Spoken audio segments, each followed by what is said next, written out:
बंदी छोड़ सतगुरु रामपाल जी परमेश्वर जी की जय हो।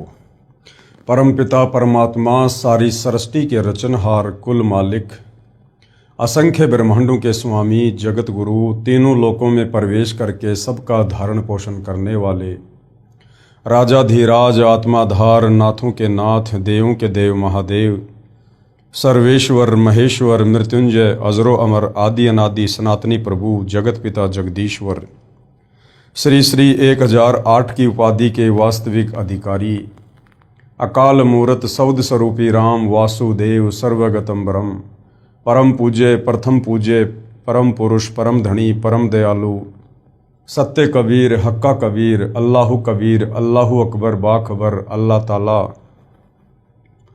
जगत के तारणहार जगत के मुक्तिदाता जगत के जगन्नाथ हारे के सहारे हिंदुओं के राम मुसलमानों के अल्लाह सिखों के वाहिगुरु ईसाइयों के मसीह दया के सागर दयानिधि करुणा के सागर करुणानिधि स्वयंभू परिभू संकट मोचन कष्ट हरण मंगल करण दुख भंजन अविगत कबीर निर्विकार निर्विषम परमात्मा अलय अलेख सतगुरु आदि अनादि सतगुरु असली मर्यादा पुरुषोत्तम असली राम असली कृष्ण असली घनश्याम असली मुरारी राजाओं के राजा महाराजाओं के महाराजा शहंशाहों के शहंशाह सम्राटों के सम्राट भगवानों के भगवान अल्लाहों के अल्लाह प्रभुओं के प्रभु मसीहाओं के मसीह सच्चे वाहिगुरु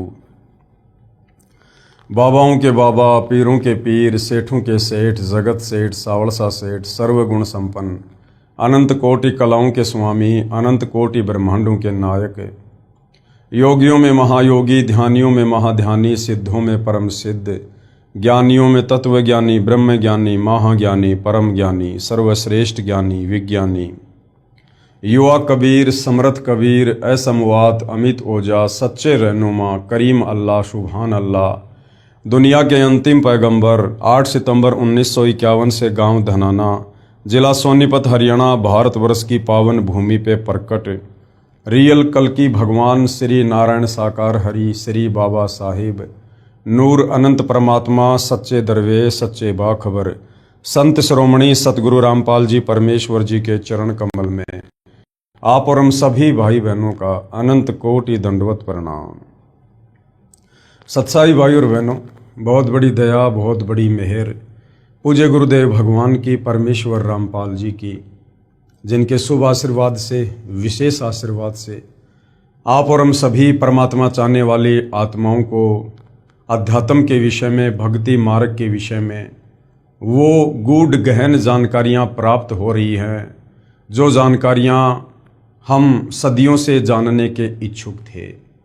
यानी परमात्मा कौन है, कैसा है, कहाँ है, वो साकार है या वास्तव में निराकार है, उसकी प्राप्ति का मार्ग क्या है।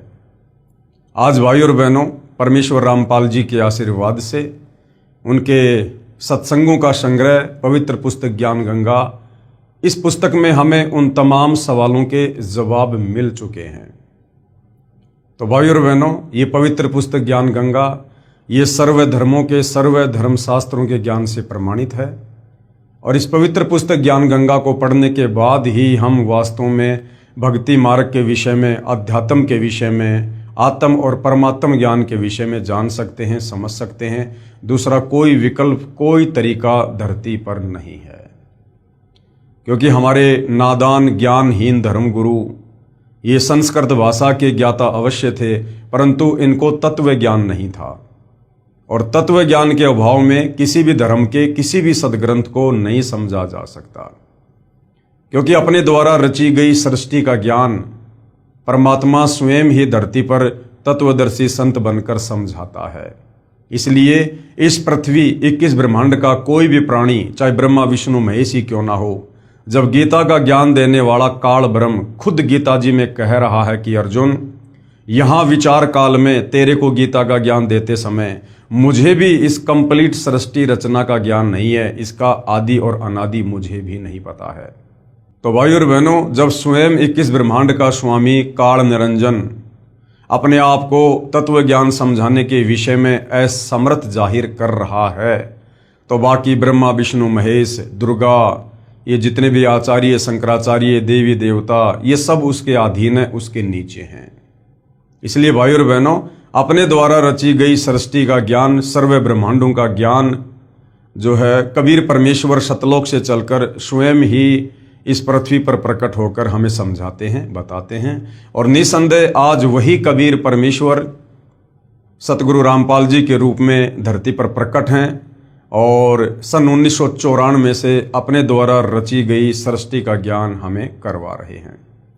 और भाई और बहनों, इस ज्ञान को अच्छे से समझे बिना, हृदय में समाये बिना हम भक्ति मार्ग पर दृढ़ होकर एक नेक और सच्चे भगत नहीं बन सकते हैं। हम शतलोक जानने योग्य भगत नहीं बन सकते हैं। तो उसके लिए सृष्टि रचना को जानना, पढ़ना, समझना बहुत ज़रूरी है। इस पवित्र पुस्तक ज्ञान गंगा पर आज हमारा ये 31वें नंबर का वीडियो है। और इस पुस्तक में भी पहले सृष्टि रचना को हम अच्छे से पढ़ चुके हैं, जान चुके हैं। यदि आप अभी अभी ये वीडियो देखना शुरू किए हैं तो आप जी से प्रार्थना है कि ज्ञान गंगा पुस्तक के ऊपर बन चुके तमाम वीडियो अवश्य देखिए, अन्यथा आप जी इस पवित्र पुस्तक में जो तत्व ज्ञान, जो अमर ज्ञान, जो अमृत ज्ञान सतगुरु रामपाल जी ने डाला है, आप इसे नहीं समझ पाएंगे। तो भाई और बहनों, आज इसी पवित्र पुस्तक ज्ञान गंगा में हमारा जो टॉपिक है वो है आखिर स्वर्ग क्या है, स्वर्ग की परिभाषा। क्योंकि हमारे नादान धर्म गुरु तो आज तक हमारे को बता नहीं पाए। इन्होंने तो केवल स्वर्ग को ही फाइनल कर दिया कि मरने के बाद में जो स्वर्ग चला गया उसकी मुक्ति हो गई, उसका मोक्ष हो गया। और मरने के बाद कोई स्वर्ग जाएगा नहीं जाएगा इसकी कोई गारंटी नहीं है। क्योंकि भक्ति हम सदियों से शास्त्र विरुद्ध करते आए हैं, वेदों के विरुद्ध करते आए हैं।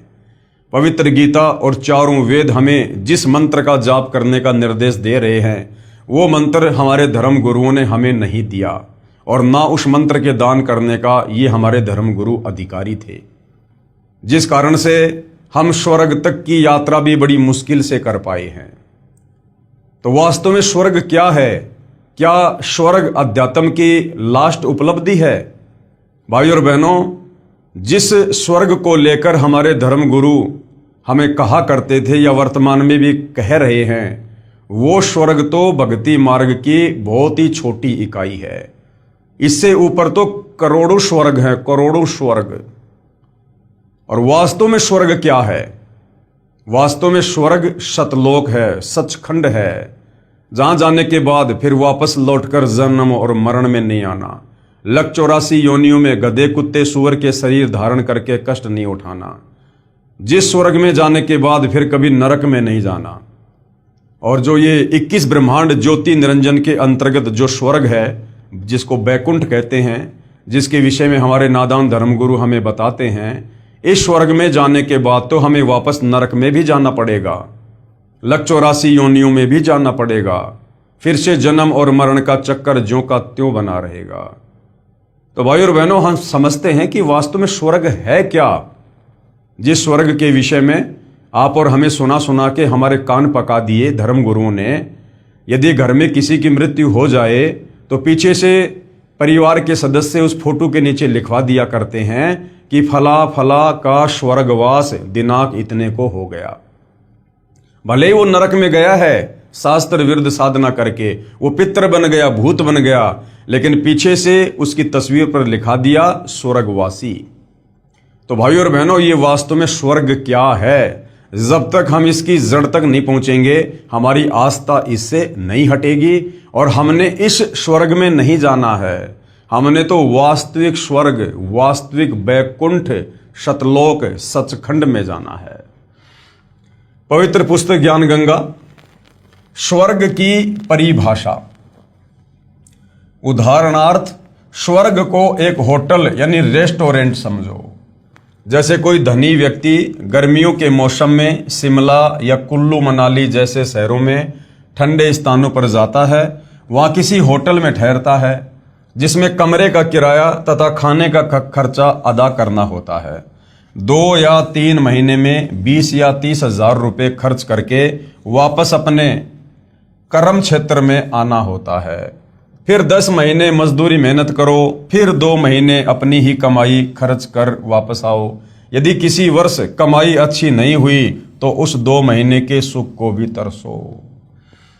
ठीक इसी प्रकार भाइयों और बहनों, ये स्वर्ग है 21 ब्रह्मांड का एक बहुत ही निम्न श्रेणी का होटल है। जैसे होटल होते हैं ना 3 स्टार, 5 स्टार, 7 स्टार, तो ये जो स्वर्ग है, बैकुंठ है, ये केवल 3 स्टार होटल है।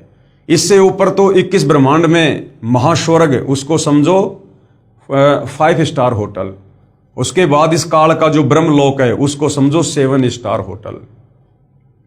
तो गुरुदेव ने क्या समझाया, क्या बताया कि जिस प्रकार कोई धनी व्यक्ति या कोई मेहनत मजदूरी करने वाला व्यक्ति साल के 10 महीने तो मेहनत मजदूरी करता है और उसके बाद 2 महीने गर्मियों में अपने परिवार के साथ या स्वयं किसी ठंडे स्थान पर चला जाता है घूमने के लिए, और जितने पैसे वो लेकर जाएगा, जितने पैसे होटल में जमा करवाएगा, क्योंकि वहां घूमने जाएगा तो वहां पर होटल किराए पे लेना पड़ेगा, तो जितने पैसे वो वहां होटल में, रेस्टोरेंट में जमा करवाएगा, उसे उतने ही दिन रुकने दिया जाएगा और उसे उतना ही भोजन दिया जाएगा। जिस दिन उसके द्वारा जमा करवाए गए पैसे खत्म, उस दिन उसको नोटिस मिल जाएगा कि भैया या तो पैसे और जमा कराओ, अन्यथा अपना सामान उठाओ और होटल को खाली करो। ठीक इसी प्रकार भाइयों और बहनों, ये जो स्वर्ग है ये भी एक होटल है, एक रेस्टोरेंट है।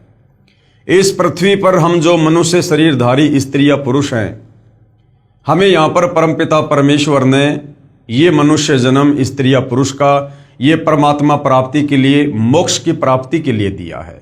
यदि कोई तत्वदर्शी संत मिल जाए और हम उनकी शरण में आ जाएं और आजीवन मर्यादा में रहकर भक्ति करें तो हमारी आत्मा का कल्याण संभव है। या हमें तत्वदर्शी संत मान लीजिए नहीं मिलता है और इस मनुष्य शरीर से हम जो भी भक्ति करते हैं, जैसी भी करते हैं, मंत्रों का जाप करते हैं, दान पुण्य करते हैं, उस आधार से जितनी भक्ति कमाई अंतःकरण हो जाती है, शरीर छोड़ने के बाद उस भक्ति कमाई के आधार से, उन पुण्यों के आधार से हमें स्वर्ग प्राप्ति होती है। पास में भक्ति रूपी धन है, उस हिसाब से मुझे स्वर्ग में रहने दिया जाएगा, मुझे वहां की सुख सुविधाओं को भोगने दिया जाएगा। और जब मेरी वो भक्ति कमाई खत्म हो जाएगी, जो मैंने मनुष्य शरीर में इस पृथ्वी पर भक्ति करके कमाई थी, उस समय मुझे नोटिफिकेशन आ जाएगा कि भैया अब आपका स्वर्ग का समय समाप्त हो रहा है। और हमारे पास में और पुण्य होते नहीं, और पुण्य हम स्वर्ग में हम कमा नहीं सकते, क्योंकि वो कर्म क्षेत्र नहीं है, वो तो भोग क्षेत्र है। फिर हमें वहां से धक्के मार के निकाल दिया जाएगा, अर्थात हमारी मृत्यु होगी जैसे यहां पृथ्वी लोक पर होती है। उसके बाद कर्मों के आधार से हमें नरक में भी भेजा जाएगा, हमारे को लक 84 योनि में भी डाला जाएगा, और यदि फिर हमें मनुष्य जन्म मिला तो इस पृथ्वी पर आकर हम फिर से वही कार्य शुरू कर देंगे। अगर तत्वदर्शी संत मिल गया तो फिर हम शास्त्र अनुकूल साधना करके आजीवन मर्यादा में रह के हम यहां से मुक्त हो जाएंगे, सतलोक चले जाएंगे। यदि उस मनुष्य जन्म में तत्वदर्शी संत नहीं मिला तो जैसे भी साधना ये नादान धर्म गुरु हमसे करवाते हैं शास्त्रों के विरुद्ध, वो साधना करके और जैसे भी भक्ति कमाई हम अर्जित कर पाएंगे, उस आधार से फिर से हम वो भक्ति धन लेकर स्वर्ग में चले जाएंगे।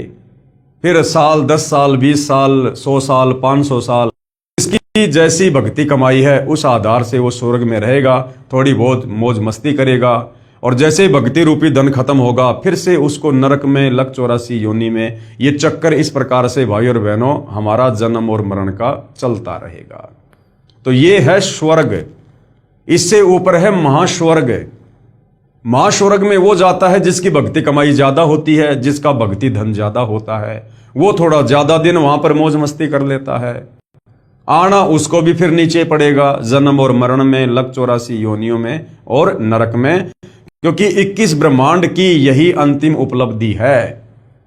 इन चारों वेदों में और गीता जी में केवल इस काल ब्रह्म तक की साधना है ओम नाम का मंत्र, और चारों वेदों और गीता जी के अनुसार साधना हम केवल 21 ब्रह्मांड में इसी प्रकार से जन्म मरण, लक 84 और नरक का ये चक्कर हमेशा काटते ही रहेंगे।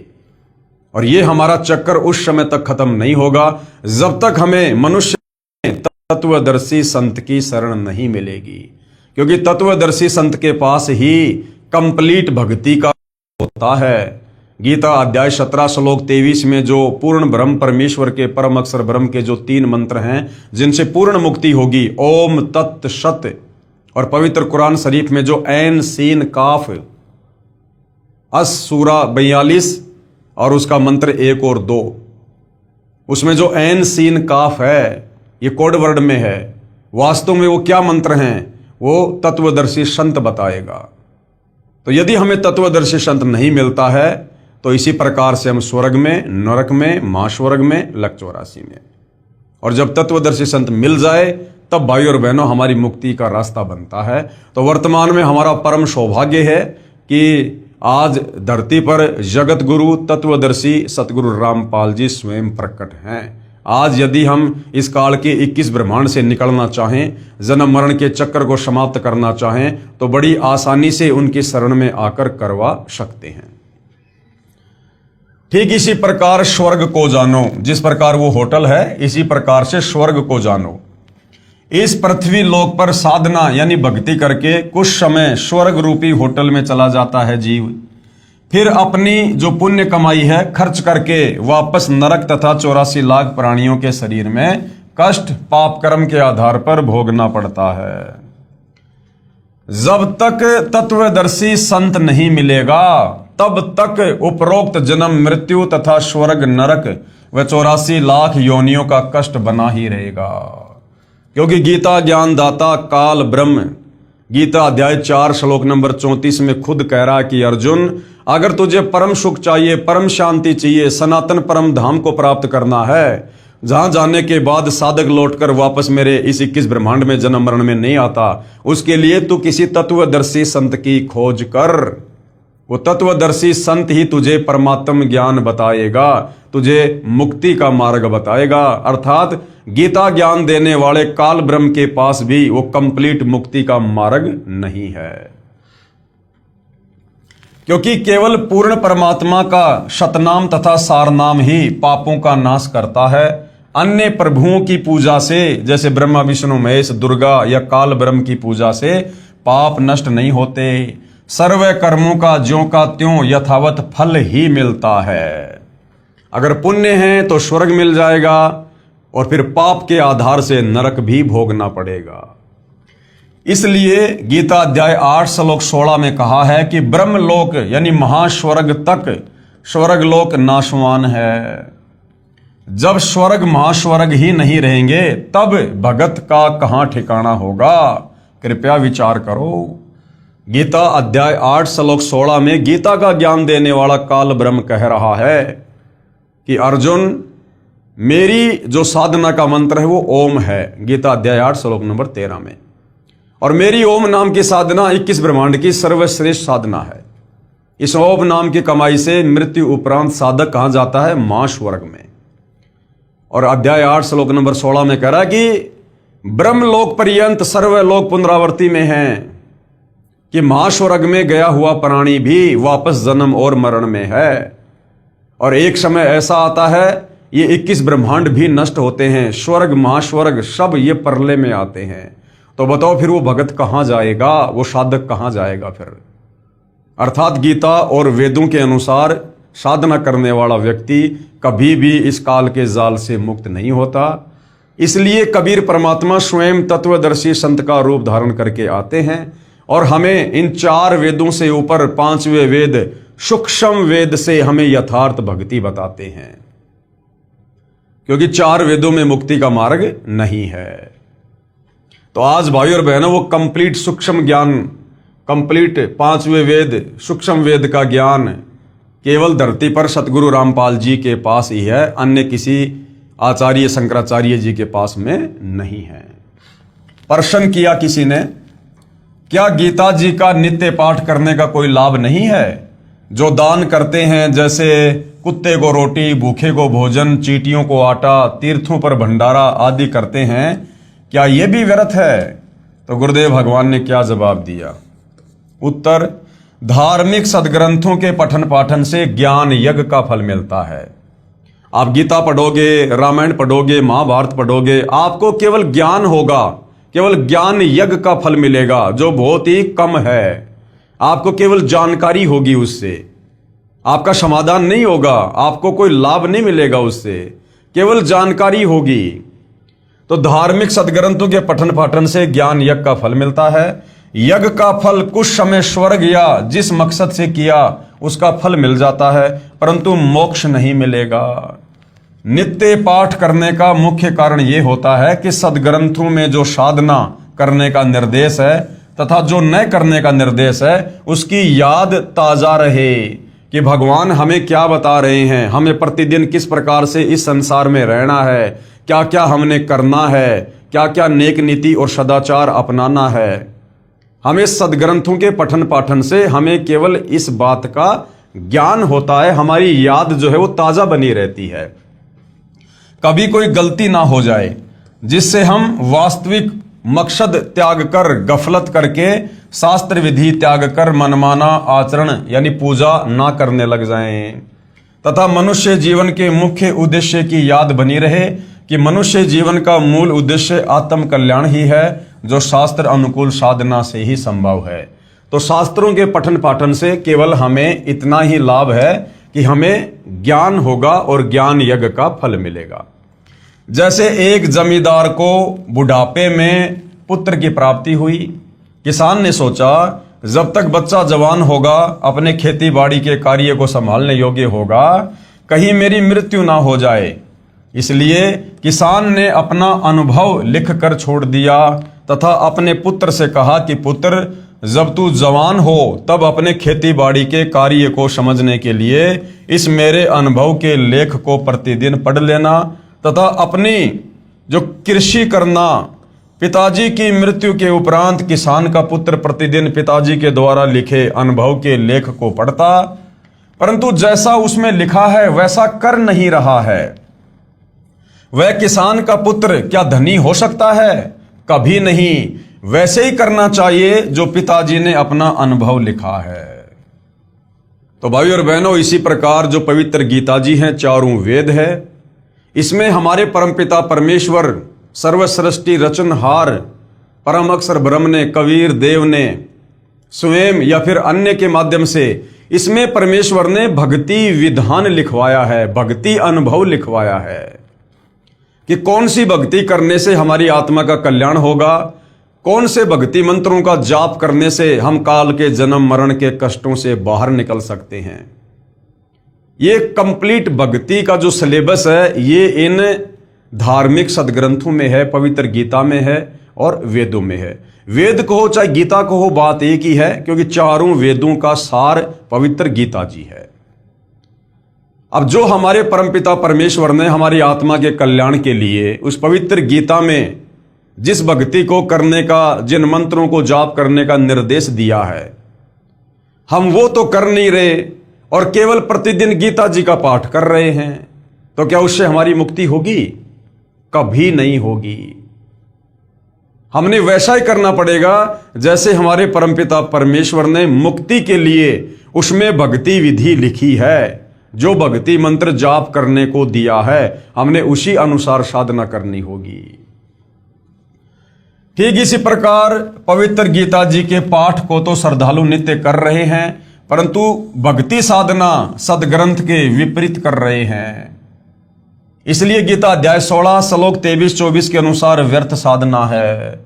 अब चारों वेदों में और गीता जी में केवल एक ओम मंत्र के जाप का निर्देश है, केवल एक ओम मंत्र जो सीधा सीधा लिखा हुआ है।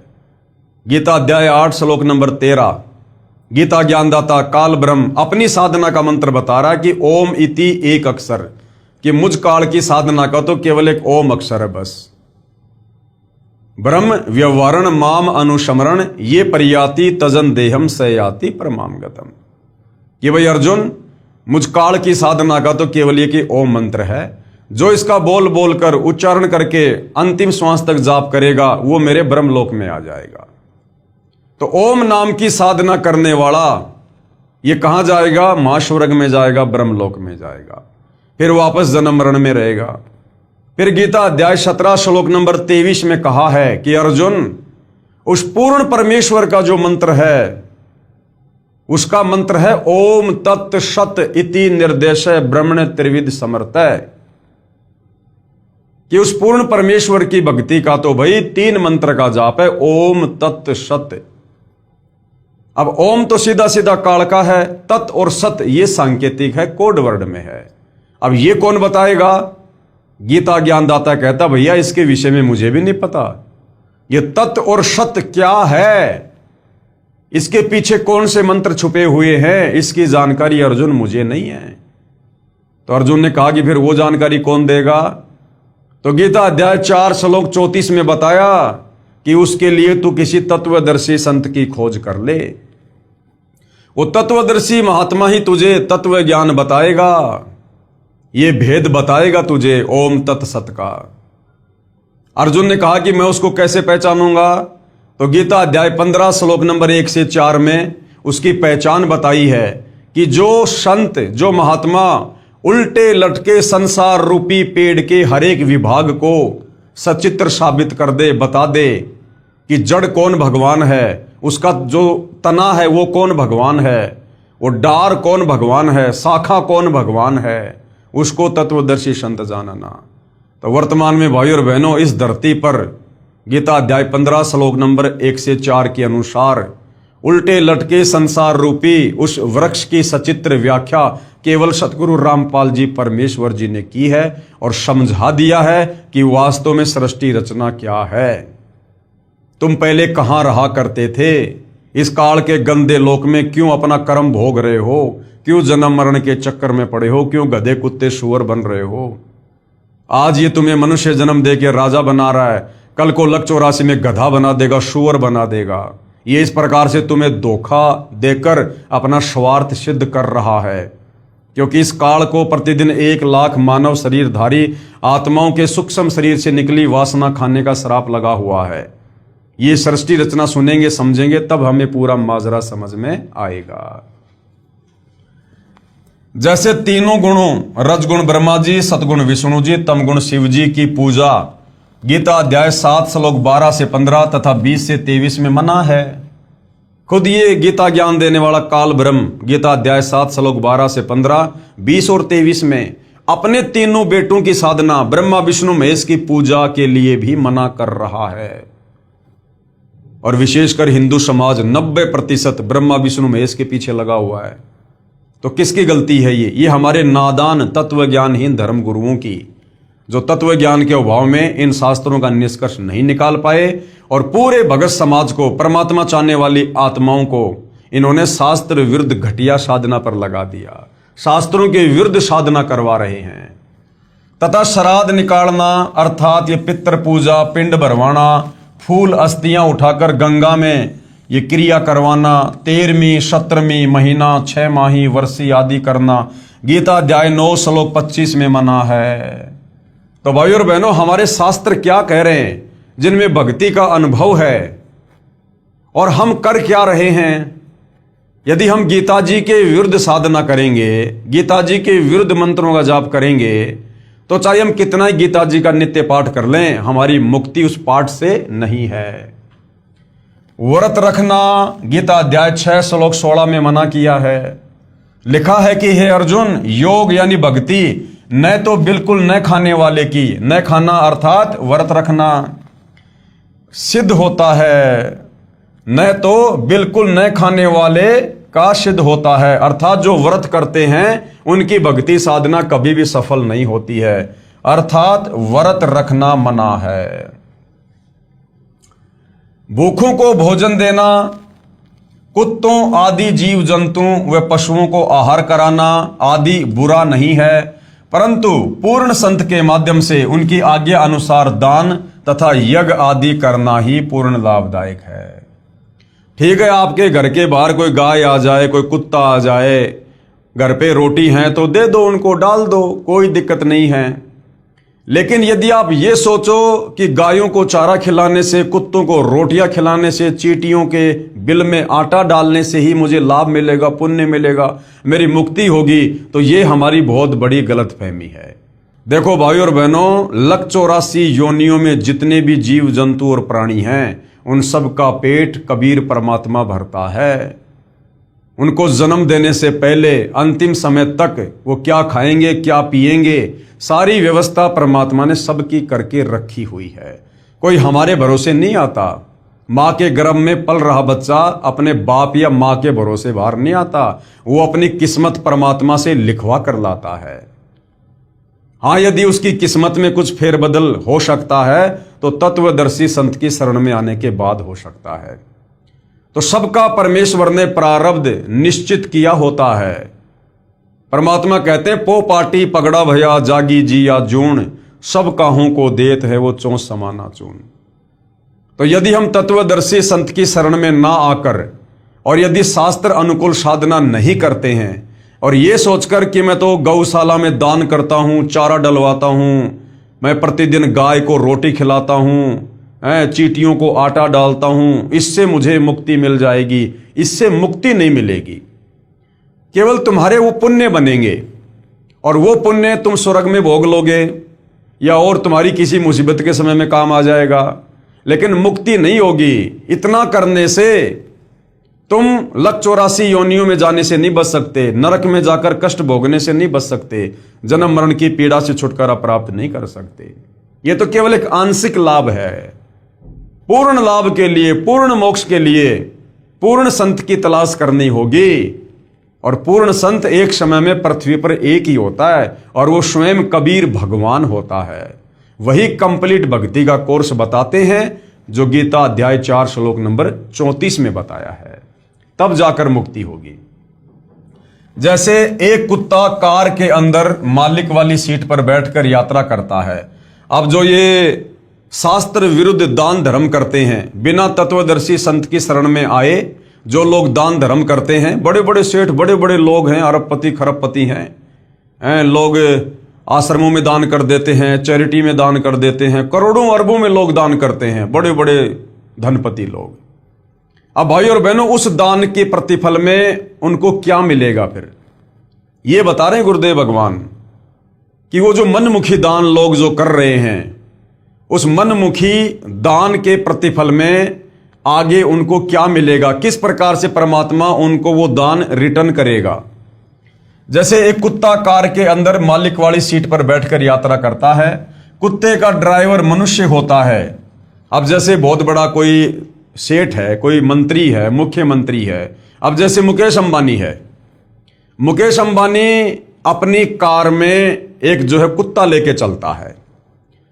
अब कई करोड़ों की तो उसकी कार है और कई लाख करोड़ का खुद मुकेश अंबानी मालिक है। और उस कार में वो कुत्ता आगे वाली सीट पर बैठेगा या फिर पीछे वाली सीट पर बैठेगा जहां पर मालिक बैठता है। अब उस कुत्ते को 15 करोड़ की कार मिल गई और उस कुत्ते को घुमा कौन रहा है?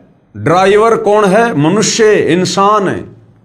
और वो कुत्ता सारी मौज ले रहा है, रात को एसी में सोता है। जो भोजन 90% लोगों को नसीब नहीं है, वो भोजन मुकेश अंबानी का वो कुत्ता खा रहा है। क्यों खा रहा है? कुत्ते तो और भी बहुत हैं। एक कुत्ता ऐसा है जो गली में पड़ा रहता है, उसको खुजली हो रही है, उसमें कीड़े चल रहे हैं, सारा दिन चिल्लाता रहता है, वो भी तो कुत्ता ही है। और एक कुत्ता मुकेश अंबानी का। तो मुकेश अंबानी के घर में वो कुत्ता क्यों पहुंचा? वो कुत्ता कौन है? उस कुत्ते ने ऐसे कौन से वो कर्म किए थे मनुष्य जन्म में जो आज वो मुकेश अंबानी के घर में कुत्ता बन के सारी मौज ले रहा है? तो गुरुदेव क्या कह रहे हैं? जैसे एक कुत्ता कार के अंदर मालिक वाली सीट पर बैठकर यात्रा करता है, कुत्ते का ड्राइवर मनुष्य होता है। उस पशु को आम मनुष्य से भी अधिक सुविधाएं प्राप्त होती हैं। अलग से कमरा, पंखा तथा कूलर लगा होता है, आदि आदि। अब कौन है वो कुत्ता भाई और बहनों जो इतनी सुविधा ले रहा है? जब वह नादान प्राणी मनुष्य शरीर में था, जब उस कुत्ते वाली आत्मा मनुष्य के शरीर में था, स्त्री या पुरुष, उसने दान भी किया, लाखों का किया, करोड़ों का किया, भंडारे किए। जैसे आप जी मेहंदीपुर बालाजी जाओगे, इधर खाटू श्याम वाले जो है आप अपने इष्ट के वहां जाओगे, या जो तिरुपति बालाजी है, जगन्नाथ है, जितने भी बड़े बड़े धाम है, तीर्थ हैं, यहां आप देखते हो बड़े बड़े लोग, पैसे वाले करोड़ों में दान करते हैं, भंडारे लगाते हैं बड़े बड़े। तो कौन प्राणी है?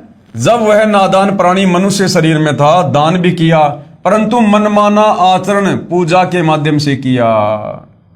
तत्वदर्शी संत की शरण में आके नहीं किया, मनमाने तरीके से किया, जो शास्त्र विधि के विपरीत होने के कारण लाभदायक नहीं हुआ।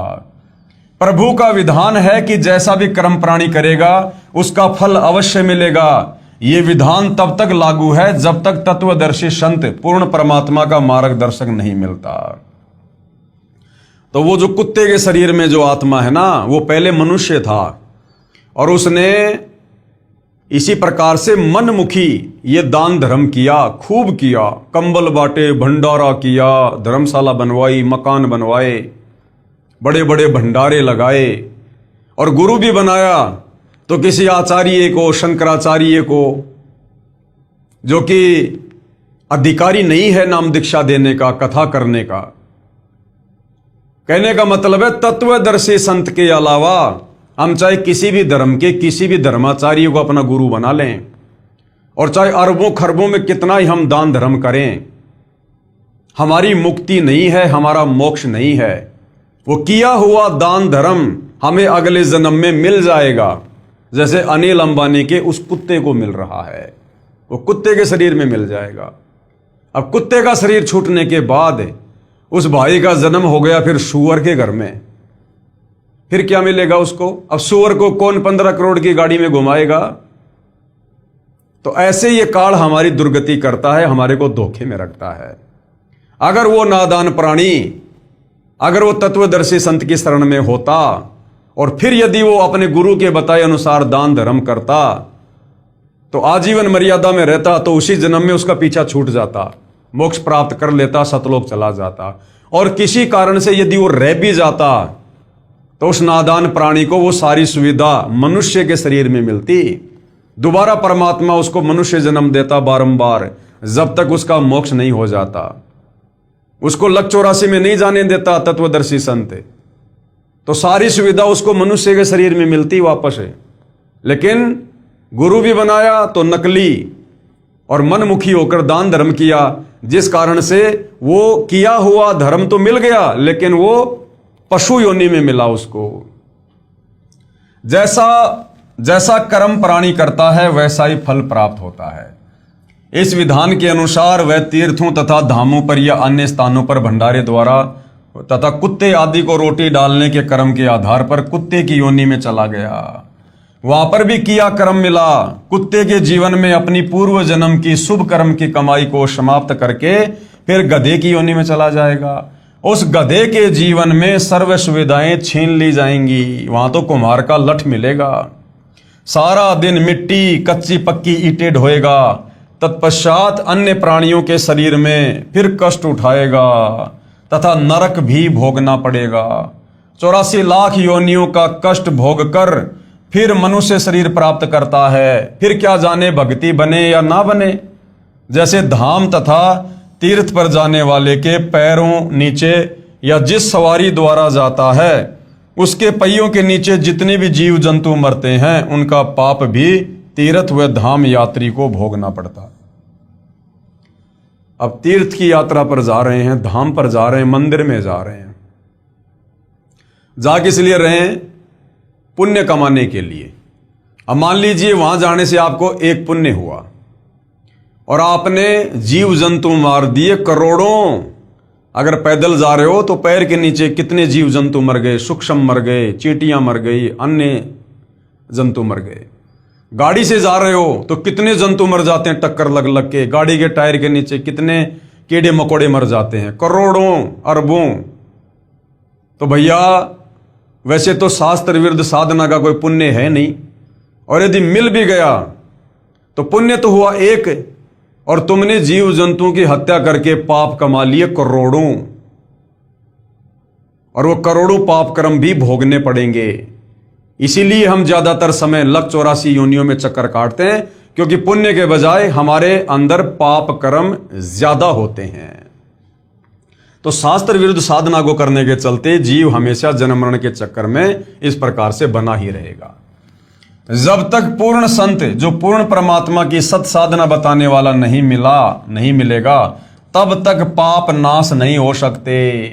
और जब हमें जगत गुरु मिल जाएगा, तत्वदर्शी मिल जाएगा, पूर्ण संत मिल जाएगा, फिर यदि हम उनके दर्शनों के लिए जाएंगे, उसके आश्रम में जाएंगे या जहां भी महात्मा जी हैं वहां जाएंगे, फिर मरेंगे, हमारे पैर के नीचे भी, हमारी गाड़ी से भी जीव जंतु मरेंगे, किंतु हम पूर्ण संत की शरण में हैं, हमें वो पाप कर्म नहीं लगेंगे, क्योंकि फिर हम इस काल के विधान से हटकर पूर्ण संत के विधान के अंतर्गत आ जाते हैं, फिर हमें वो पाप कर्म नहीं लगेंगे।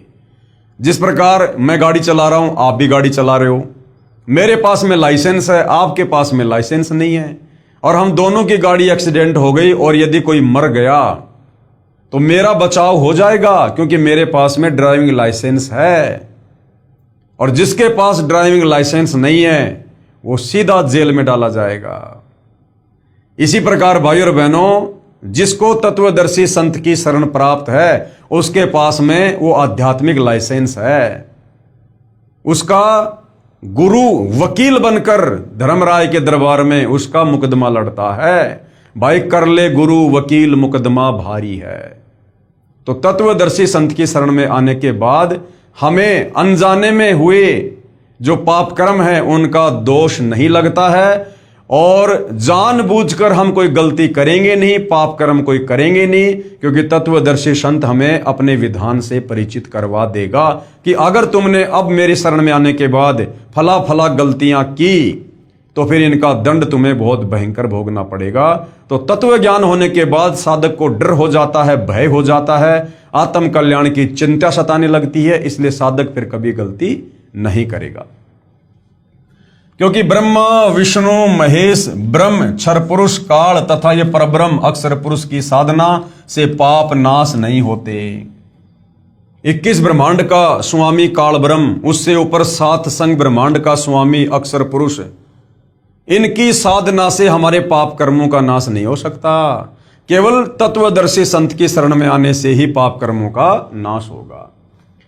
पाप तथा पुण्य दोनों का फल भोगना पड़ेगा जब तक हम 21 ब्रह्मांड के अंतर्गत इस काल की साधना करते हैं।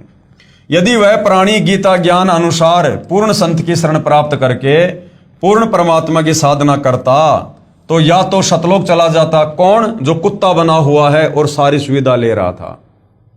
अगर वो पूर्ण संत की शरण में होता, फिर यदि वो दान धर्म करता अपने गुरुदेव के बताए अनुसार, या तो उसी जन्म में उसका मोक्ष हो जाता अगर मर्यादा में रहता तो, और किसी कारण से रह भी जाता तो वो सारी की सारी सुविधा जो वो कुत्ते के शरीर में ले रहा है उसको मनुष्य जन्म में देता, परमात्मा मनुष्य जन्म देता उसको।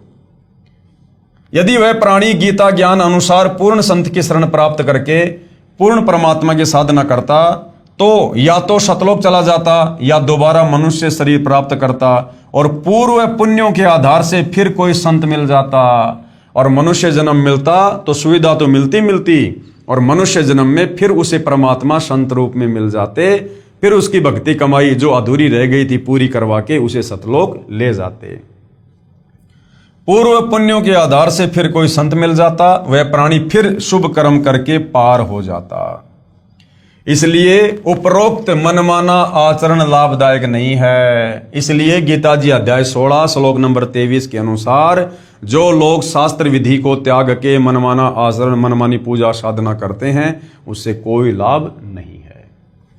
फिर आगे किसी ने सवाल किया है, गीता अध्याय 3 श्लोक 35 तथा अध्याय 18 श्लोक 47 में कहा है कि अच्छी प्रकार आचरण में लाए हुए दूसरे के धर्म से गुण रहित भी अपना धर्म अति उत्तम है।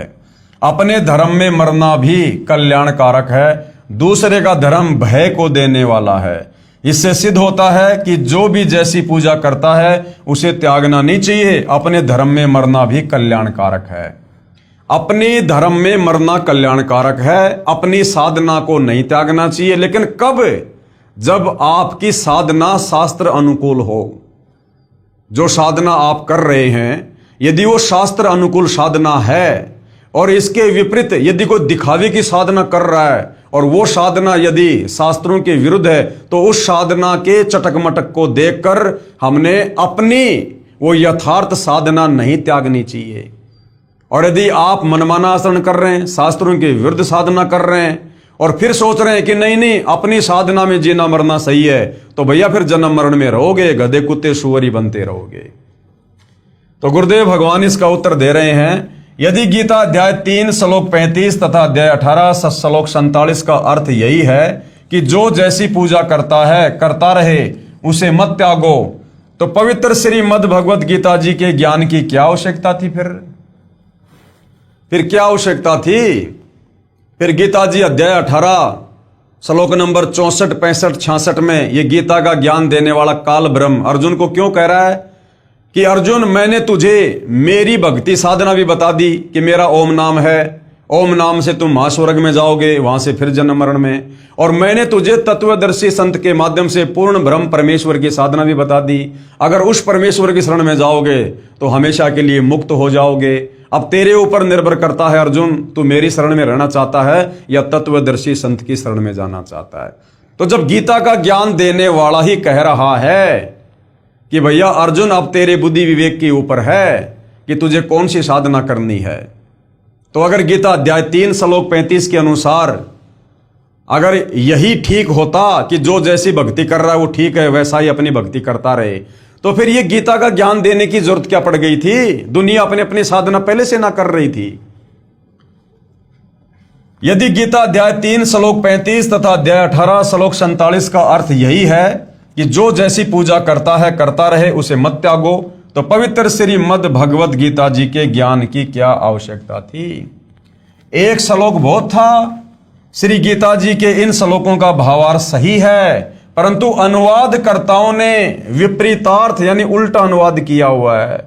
कृपया निम्न पढ़ें उपरोक्त दोनों श्लोकों का वास्तविक अर्थ। अब गीता अध्याय 3 श्लोक 35 और गीता अध्याय 18 श्लोक 47 वास्तव में कहना क्या चाहते हैं? ये गीता अध्याय 3 श्लोक 35 है। ये श्लोक आप जियों के सामने है भाई और बहनों, और गुरुदेव ने प्रत्येक शब्द का यहां पर अनुवाद भी किया हुआ है। क्या है? गुण रहित अर्थात शास्त्र विधि त्याग कर स्वयं मनमाना अच्छी प्रकार आचरण में लाए हुए दूसरों की धार्मिक पूजा से अपनी शास्त्र विधि अनुसार पूजा अति उत्तम है। यदि हम वास्तव में शास्त्रों के अनुसार भक्ति साधना कर रहे हैं वेद और गीता के अनुसार, तो फिर हमने अपनी पूजा को नहीं त्यागना चाहिए। यदि कोई दूसरा व्यक्ति हमें अपनी साधना करने के लिए कह रहा है जो साधना गीता और वेदों के विरुद्ध है, और हम यदि शास्त्रों के अनुसार साधना कर रहे हैं, तो वो पूजा चाहे कितनी अच्छी लगे, कितनी चटक मटक वाली लगे, जो शास्त्र विरुद्ध है, फिर हमने अपने धर्म को, अपनी शास्त्र अनुकूल भक्ति साधना को नहीं त्यागना चाहिए। यह है गीता अध्याय 3 श्लोक नंबर 35 का अर्थ है। शास्त्र अनुकूल अपनी पूजा में तो मरना भी कल्याणकारक है, यानी वेद और गीता के अनुसार जो साधना है उसमें तो मरना भी जो है वो कल्याणकारक है, और दूसरे की पूजा जो शास्त्रों के विरुद्ध है वो भय को देने वाली है। अध्याय 18 श्लोक नंबर 47 क्या कह रहा है? ये श्लोक आप जियों के सामने है भाई और बहनों, आप जी पढ़ सकते हो। गुरुदेव ने यहां पर अनुवाद किया हुआ है। गुण रहित यानी शास्त्रों के विरुद्ध, गुण रहित स्वयं मनमाना अर्थात शास्त्र विधि रहित अच्छी प्रकार आचरण किए हुए दूसरे के धर्म अर्थात धार्मिक पूजा से अपना धर्म अर्थात शास्त्र विधि अनुसार धार्मिक पूजा श्रेष्ठ है। दूसरों की शास्त्र विरुद्ध साधना से अपनी शास्त्र अनुकूल पूजा पाठ साधना श्रेष्ठ है। स्वयं ही अपने स्वभाव अनुसार बनाए मनमाने आचरण से भक्ति कर्म मत करो, जिससे पाप को प्राप्त होता है। यानी गीता जी के विरुद्ध जो ये ओम नमो भागवते वासुदेवाय नमः, राधे राधे श्याम मिला दे, इस प्रकार के जो मनमाने आचरण करते हैं, मनमाने मंत्रों का जाप करते हैं, इससे हम पाप के ही भागी होंगे। विशेष इसी का प्रमाण गीता अध्याय 17 के श्लोक नंबर 1 से 6 में स्पष्ट है। उपरोक्त श्लोकों में स्पष्ट है कि अपनी शास्त्र विधि अनुसार साधना श्रेष्ठ है, चाहे दूसरों की चमक धमक वाली साधना कितनी ही सुनियोजित लगे, वह हानिकारक ही होगी।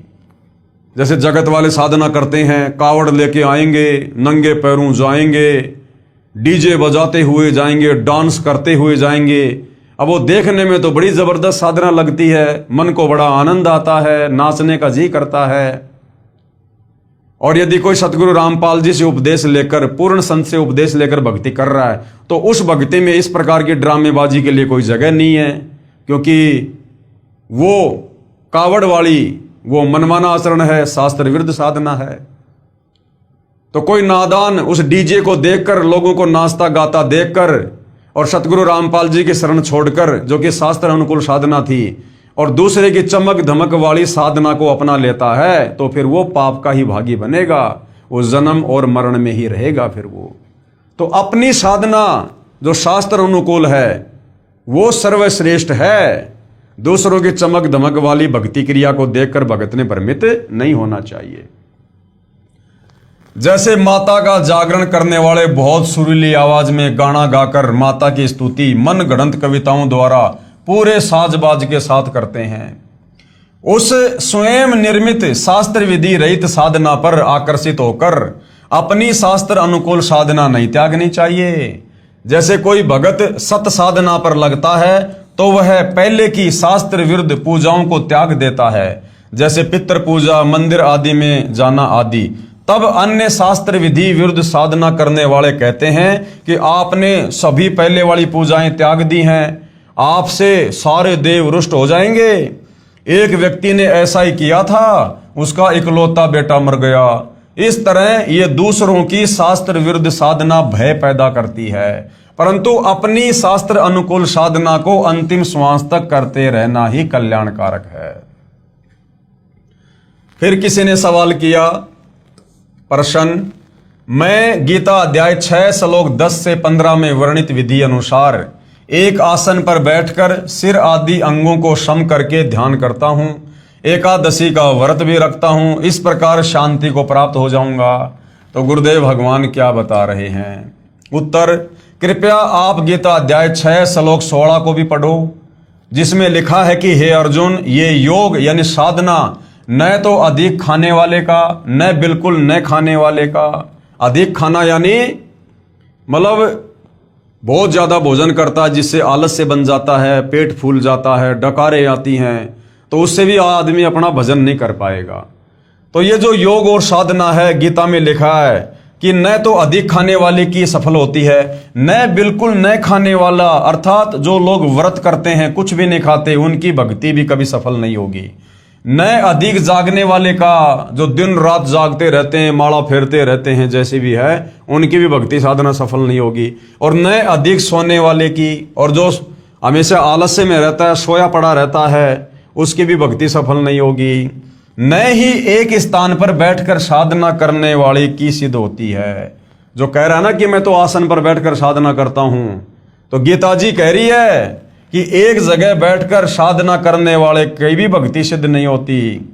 गीता अध्याय 6 श्लोक 10 से 15 तक वर्णित विधि का खंडन गीता अध्याय 3 का श्लोक 5 से 9 में किया है कि जो मूर्ख व्यक्ति समस्त कर्म इंद्रियों को हठपूर्वक रोककर, अर्थात एक स्थान पर बैठकर चिंतन करता है, वह पाखंडी कहलाता है। इसलिए कर्म योगी यानी कार्य करते करते साधना करने वाला साधक ही श्रेष्ठ है। वास्तविक भक्ति विधि के लिए गीता ज्ञानदाता प्रभु ब्रह्म किसी तत्वदर्शी संत की खोज करने को कहता है। गीता अध्याय 4 श्लोक 34 में इससे सिद्ध है कि गीता ज्ञानदाता यानी ये ब्रह्म द्वारा बताई गई भक्ति विधि पूर्ण नहीं है। गीता में जो भक्ति विधि इस काल ब्रह्म ने बताई है, इस प्रकार की कि आसन लगाओ, उस पर मृगछाला बिछाओ, फिर ध्यान लगाओ, ये कंप्लीट भक्ति विधि नहीं है, कंप्लीट साधना नहीं है। ये तो खुद कह रहा है कि मुझे तो कंप्लीट भक्ति के बारे में नहीं पता भाई, उसके लिए तो किसी तत्वदर्शी संत की खोज कर। अगर इसकी ये आसन लगाकर ध्यान लगाने वाली साधना ही फाइनल होती तो फिर ये किसी तत्वदर्शी संत की खोज करने को क्यों कहता। इसलिए गीता अध्याय 6 श्लोक 10 से 15 तक ब्रह्म यानी क्षर पुरुष काल द्वारा अपनी साधना का वर्णन है तथा अपनी साधना से होने वाली शांति को अति घटिया अनुतमाम गीता अध्याय 7 श्लोक 18 में कहा है कि मेरे ओम नाम की कमाई, मेरे द्वारा बताई गई भक्ति साधना भी घटिया है, यानी तुम ब्रह्मलोक में चले जाओगे, महास्वर्ग में चले जाओगे, लेकिन फिर वहां से जन्म और मरण में आओगे। उपरोक्त अध्याय 6 श्लोक 10 से 15 में कहा है कि मन और इंद्रियों को वश में रखने वाला साधक एक विशेष आसन तैयार करे, जो न अधिक ऊंचा हो न अधिक नीचा हो। उस आसन पर बैठकर चित्त तथा इंद्रियों को वश में रखकर मन को एकाग्र करके अभ्यास करे। सीधा बैठकर ब्रह्मचर्य का पालन करता हुआ मन को रोककर जो है वो प्राणायाम होए। इस प्रकार साधना में लगा साधक मुझ में रहने वाली निर्वाण परमाम अति बेजान अर्थात बिल्कुल मरी हुई नाम मात्र शांति को प्राप्त होता है। इसलिए गीता अध्याय 7 श्लोक 18 में अपनी साधना यानी भक्ति से होने वाली गति यानी लाभ को अति घटिया यानी अनुत्तमाम कहा है। इसी गीता अध्याय 18 श्लोक 62 तथा अध्याय 15 श्लोक 4 में कहा है कि हे अर्जुन, तू परम शांति तथा सतलोक को प्राप्त होगा, फिर पुनर्जन्म नहीं होता, पूर्ण मोक्ष प्राप्त हो जाता है। मैं गीता ज्ञानदाता प्रभु भी उसी आदि नारायण पुरुष परमेश्वर की शरण में हूं। इसलिए दृढ़ निश्चय करके उसी की साधना व पूजा करनी चाहिए। परम शांति के लिए, जन्म मरण से मुक्ति के लिए तो गीता ज्ञानदाता अपने से अन्य किसी और परमेश्वर की भक्ति करने की अर्जुन को सलाह दे रहा है। फिर उसकी खुद की भक्ति साधना से जो वो बता रहा है, आसन लगा के बैठ जाओ, ओम नाम का जाप करो, फिर उससे कैसे परम शांति होगी, उससे कैसे मुक्ति होगी। अपनी साधना के अटकल युक्त ज्ञान के आधार पर बताए मार्ग को अध्याय 6 श्लोक 47 में भी स्वयं युक्तम मत अर्थात अज्ञान अंधकार वाले विचार कहा है कि अर्जुन, मैं जो मेरी भक्ति साधना बता रहा हूं ना, जो मेरे विचार हैं, ये भी तेरे को अंधकार में रखेंगे। अन्य अनुवादकर्ताओं ने में युक्तम मत का अर्थ परम श्रेष्ठ मान्य है किया है, जबकि करना था कि ये मेरा अटकल लगाया अज्ञान अंधकार के आधार पर दिया गया मत है। क्योंकि यथार्थ ज्ञान के विषय में किसी तत्वदर्शी संत से जानने को कहा है। गीता अध्याय 4 श्लोक 34 में वास्तविक अनुवाद गीता अध्याय 6 श्लोक 47 का। अब गीता अध्याय 6 श्लोक नंबर 47 का रियल में क्या अनुवाद है सतगुरु रामपाल जी ने किया है। अध्याय 6 श्लोक नंबर 47, योगिनाम अपि सर्वेशाम मदगतेन अंतरात्मना श्रद्धावान भजते ये माम स में युक्तम मत। अनुवाद क्या है? मेरे द्वारा दिए भक्ति विचार जो अटकल लगाया हुआ उपरोक्त श्लोक 10 से 15 में वर्णित पूजा विधि जो मैंने अनुमान सा बताया है, पूर्ण ज्ञान नहीं है। क्योंकि सर्व साधकों में जो पूर्ण आस्था से सच्ची लगन से मेरे द्वारा दिए भक्ति मत के अनुसार मुझे भजता है, वह भी अज्ञान अंधकार से जन्म मरण स्वर्ग नरक वाली साधना में ही लीन है। ये मेरा विचार है। इसी का प्रमाण पवित्र गीता जी अध्याय 7 श्लोक नंबर 18 में तथा गीता अध्याय 5 श्लोक 29 तथा गीता अध्याय 6 श्लोक 15 में स्पष्ट है। इसलिए गीता अध्याय 18 श्लोक 62 में कहा है, किसने? गीता का ज्ञान देने वाले काल ने, ब्रह्म ने, कि हे भारत यानी हे अर्जुन, तू सर्व भाव से यानी और सारी भक्ति पूजा छोड़ के मेरी भी पूजा छोड़ दे, उस परमात्मा की शरण में जा। उसकी कृपया से ही तू परम शांति को तथा सनातन परम धाम अर्थात सतलोक को प्राप्त होगा। गीता अध्याय 15 श्लोक 4 में कहा है कि जब तुझे गीता अध्याय 4 श्लोक 34 में वर्णित तत्वदर्शी संत मिल जाए, उसके बाद उस परम पद परमेश्वर को भली भांति खोजना चाहिए, जिसमें गए हुए साधक फिर लौटकर इस संसार में नहीं आते, अर्थात जन्म मृत्यु से सदा के लिए मुक्त हो जाते हैं। जिस परमेश्वर ने संसार रूपी वृक्ष की रचना की है, मैं भी उसी आदि पुरुष परमेश्वर की शरण में हूं, उसी की भक्ति करनी चाहिए। जब गीता का ज्ञान देने वाला काल ब्रह्म अपने से अन्य उस आदि पुरुष परमेश्वर कबीर की भक्ति के लिए कह रहा है, तो भला फिर ये अपनी भक्ति को सर्वश्रेष्ठ कैसे बता सकता है? अपनी भक्ति को तो इसने गीता अध्याय 7 श्लोक 18 में अनुत्तमाम कहा, अति घटिया, कि मेरे ओम नाम का जाप करके तुम ब्रह्मलोक में जाओगे। और अध्याय 8 श्लोक 16 में फिर कहा है कि ब्रह्मलोक गया हुआ साधक भी वापस जन्म और मरण में है, पुनरावृत्ति में है। इसलिए ऑप्शन दे दिया कि भैया अगर परम शांति चाहिए, परम शांति का मतलब है जन्म और मरण से सदा सदा के लिए झंझट खत्म।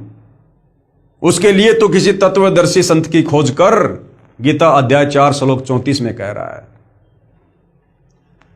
गीता अध्याय 3 श्लोक 5 से 9 में भी गीता अध्याय 6 श्लोक 10 से 15 के ज्ञान को गलत सिद्ध किया है। अर्जुन ने पूछा, प्रभु मन को रोकना बहुत कठिन है। भगवान ने उत्तर दिया, अर्जुन मन को रोकना तो वायु को रोकने के समान है। फिर यह भी कहा है कि निसंदेह कोई भी व्यक्ति किसी भी समय क्षण मात्र भी कर्म किए बिना नहीं रहता।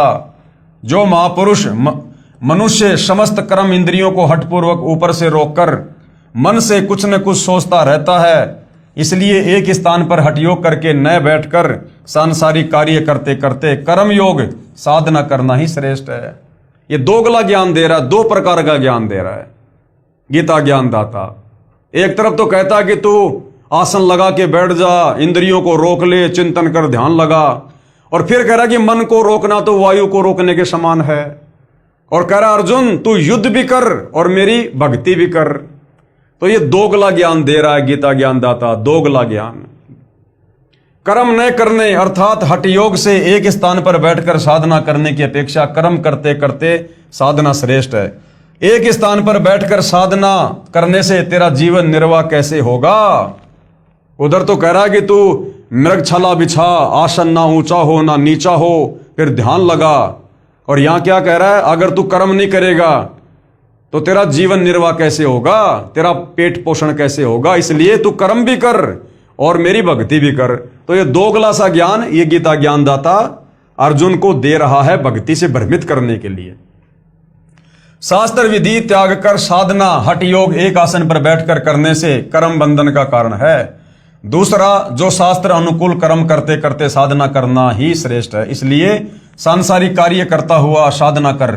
गीता अध्याय 8 श्लोक 7 में कहा है कि युद्ध भी कर और मेरा स्मरण भी कर, इस प्रकार मुझे ही प्राप्त होगा। गीता अध्याय 7 श्लोक 18 में तथा अध्याय 18 श्लोक 62 में कहा है कि परंतु मेरी साधना से होने वाली गति यानी लाभ अति घटिया अनुतमाम है। कि अर्जुन मुझ गीता ज्ञान दाता की अगर तू भक्ति करेगा, मेरे अनुसार भक्ति करेगा तो तेरा मोक्ष नहीं है, मेरी भक्ति भी अनुतमाम यानी घटिया है। इसलिए उस परमेश्वर की शरण में जा जिसकी कृपा से तू परम शांति तथा शाश्वत स्थान यानी सतलोक को प्राप्त होगा। शाश्वत स्थान का मतलब है जो कभी भी विनाश में नहीं आता। उस परमेश्वर की भक्ति विधि तथा पूर्ण ज्ञान कौन बताएगा? वो तत्व ज्ञान किसी तत्वदर्शी संत की खोज करके उससे पूछ, मैं यानी गीता का ज्ञानदाता ब्रह्म यानी काल नहीं जानता। आगे फिर सवाल किया है भाइयों और बहनों, क्योंकि शंका समाधान का चैप्टर चल रहा है। गीता अध्याय 15 श्लोक 18 में कहा है कि मैं लोक में वेद में पुरुषोत्तम नाम से प्रसिद्ध हूं। इससे तो यही सिद्ध हुआ कि गीता ज्ञानदाता प्रभु ही सर्वशक्तिमान है, तथा गीता अध्याय 12 पूर्ण ही गीता ज्ञानदाता की ही महिमा कह रहा है। अब भाइयों और बहनों, ये अनुवादकर्ताओं की गलती है। जैसा यहां पर अनुवाद किया गया है ऐसा अनुवाद नहीं है। यथार्थ अनुवाद क्या है सतगुरु रामपाल जी ने बताया। उत्तर, गीता जी में गीता ज्ञानदाता प्रभु अपनी साधना तथा समर्थता भी कह रहा है, तथा साथ साथ उस पूर्ण परमात्मा की महिमा भी कह रहा है, तथा उस परमेश्वर की साधना के लिए तत्वदर्शी संत की ओर संकेत भी कर रहा है। गीता अध्याय 12 पूरा ब्रह्म यानी क्षर पुरुष काल की महिमा से परिपूर्ण है, तथा गीता अध्याय 13 सारा उस परमात्मा पूर्ण परमात्मा अर्थात आदि पुरुष परमेश्वर की महिमा से परिपूर्ण है। गीता अध्याय 15 श्लोक 1 से 4 तथा 16 से 17 में पूर्ण परमात्मा तथा परब्रह्म ब्रह्म आदि का निर्णायक ज्ञान है। गीता अध्याय 15 श्लोक 16 में कहा है कि पृथ्वी तत्व से निर्मित लोक ब्रह्म के 21 ब्रह्मांड तथा परब्रह्म के 7 संग ब्रह्मांड पृथ्वी तत्व से बने होने के कारण एक लोक भी कहा जाता है। इसमें दो प्रभु हैं, एक क्षर पुरुष अर्थात ये ब्रह्म यानी काल, और दूसरा अक्षर पुरुष अर्थात ये परब्रह्म। गीता अध्याय 15 श्लोक नंबर 16 में यानी ये दो भगवान बताए गए हैं, ब्रह्म और परब्रह्म, क्षर पुरुष और अक्षर पुरुष। इन दोनों प्रभुओं के अंतर्गत जितने भी प्राणी हैं उनका तथा इन दोनों प्रभुओं के स्थूल शरीर तो नाशवान है तथा जीवात्मा अविनाशी कही गई है। गीता अध्याय 15 श्लोक 17 में फिर क्या कहा है कि वास्तव में पुरुषोत्तम अर्थात सर्वशक्तिमान परमेश्वर तो उपरोक्त दोनों भगवानों से अन्य है। यानी गीता अध्याय 15 श्लोक 16 में जो दो भगवान बताए गए हैं, क्षर पुरुष और अक्षर पुरुष, फिर गीता अध्याय 15 श्लोक नंबर 17 में कहा कि उत्तम पुरुष तु अन्य परमात्मा इति उदाहरते। यानी उन दोनों भगवानों से सर्वश्रेष्ठ भगवान पुरुषोत्तम तो कोई और ही है, जो तीनों लोकों में प्रवेश करके सबका धारण पोषण करता है। जो वास्तव में परमात्मा कहा जाता है, जो तीनों लोकों में प्रवेश करके सबका धारण पोषण करता है, वह वास्तव में अविनाशी परमेश्वर कहा जाता है। तो भैया जब ये क्षर पुरुष भी नाशवान, अक्षर पुरुष भी नाशवान, और इनके लोकों में जितने भी जीव प्राणी हैं इनके शरीर भी नाशवान, तो बताओ फिर मुक्ति कहां, मुक्ति कैसे? फिर गीता अध्याय 15 के ही श्लोक 18 में गीता ज्ञानदाता अक्षर पुरुष ब्रह्म अपनी स्थिति बताते हुए कह रहा है कि मुझे तो लोक वेद होता है दंत कथा, सुनी सुनाई कथा, शास्त्रों के विरुद्ध बातों के आधार से पुरुषोत्तम कहते हैं, क्योंकि मैं अपने 21 ब्रह्मांड में जितने भी प्राणी हैं वो सारे मेरे अधीन हैं। वे चाहे स्थूल शरीर में नाशवान हैं, चाहे आत्मा रूप में अविनाशी हैं, मैं उनमें उत्तम यानी श्रेष्ठ हूं। इसलिए मैं लोक वेद के आधार से, सुनी सुनाई बातों के आधार से पुरुषोत्तम प्रसिद्ध हूं। यह कह रहा कि भैया मैं पुरुषोत्तम नहीं हूं, मैं तो सुनी सुनाई बातों के आधार से, लोक वेद के आधार से, क्योंकि 21 ब्रह्मांड में यह काल सबसे शक्तिशाली है, सबसे सर्वश्रेष्ठ है। तो यह कह रहा है कि जब तक जीव को तत्व ज्ञान नहीं होता है, तब तक इन चारों वेदों और गीता जी की इन कथाओं के आधार से, इस ज्ञान के आधार से जो मेरे एजेंट नीचे जा जाके देते हैं, धर्म गुरु वगैरह, ये जो नकली पंथ खोल खोल के बैठे हैं, तो इनकी दंत कथाओं, इनके आधे अधूरे ज्ञान लोकवेद के आधार से मैं 21 ब्रह्मांड में सर्वश्रेष्ठ हूं, सबसे शक्तिशाली हूं। केवल लोकवेद के आधार से मैं परमात्मा साबित हूं यहां पर। लेकिन जब कोई तत्वदर्शी संत आकर कंप्लीट सृष्टि रचना बताता है और मेरा भेद खोलता है, तब पता चलता है कि मैं परमात्मा हूं या परमात्मा कोई अन्य है। वास्तव में पुरुषोत्तम तो कोई और ही परमेश्वर है, जो गीता अध्याय 15 श्लोक 17 में कहा है। फिर आगे किसी ने सवाल किया शंका समाधान के लिए प्रश्न, गीता अध्याय 10 श्लोक 2 में तथा 3 में कहा है कि मेरी उत्पत्ति को कोई नहीं जानता। कौन? ये काल कह रहा है। जो मुझे अनादि अजन्मा तत्व से जानता है वह सर्व पापों से मुक्त हो जाता है। और कह रहा है जो मुझे जान जाता है, यानी मुझ काल ब्रह्म को जान जाता है, तत्व से जान जाता है कि ये काल कौन है, जन्मता है या मरता है, इसका नाम काल क्यों पड़ा। यानी जिसको सृष्टि रचना समझ में आ गई, जो तत्वदर्शी संत की शरण में आ गया और इस काल के विषय में जो सब कुछ जान गया, कहता फिर वो जन्म और मरण से मुक्त हो जाता है। फिर वो जो मुझे अनादि अजन्मा इस तत्व से जानता है वह सर्व पापों से मुक्त हो जाता है। इससे स्पष्ट है कि ब्रह्म का जन्म नहीं, अर्थात सर्व पाप नष्ट कर देता है। अब ये भाई साहब जन्म और मृत्यु में है, लेकिन इसके जन्म और इसके कर्म ये अलौकिक हैं। अब वो कैसे हैं, वो सतगुरु रामपाल जी बताएंगे। उत्तर, गीता अध्याय 10 श्लोक 2 को दोबारा पढ़िए, जिसमें कहा है कि मेरी उत्पत्ति को न देवता यानी ब्रह्मा विष्णु तथा शिव आदि नहीं जानते, तथा न ही महर्षि जानते हैं, क्योंकि वे सब मुझसे उत्पन्न हैं। अब 21 ब्रह्मांड में जितने भी ये देवी देवता ब्रह्मा विष्णु महेश हैं, साधु संत महात्मा हैं, ये सब इस काल के अधीन हैं। ये सब काल और दुर्गा से उत्पन्न हैं, इसलिए ये काल के जन्म के विषय में नहीं जानते।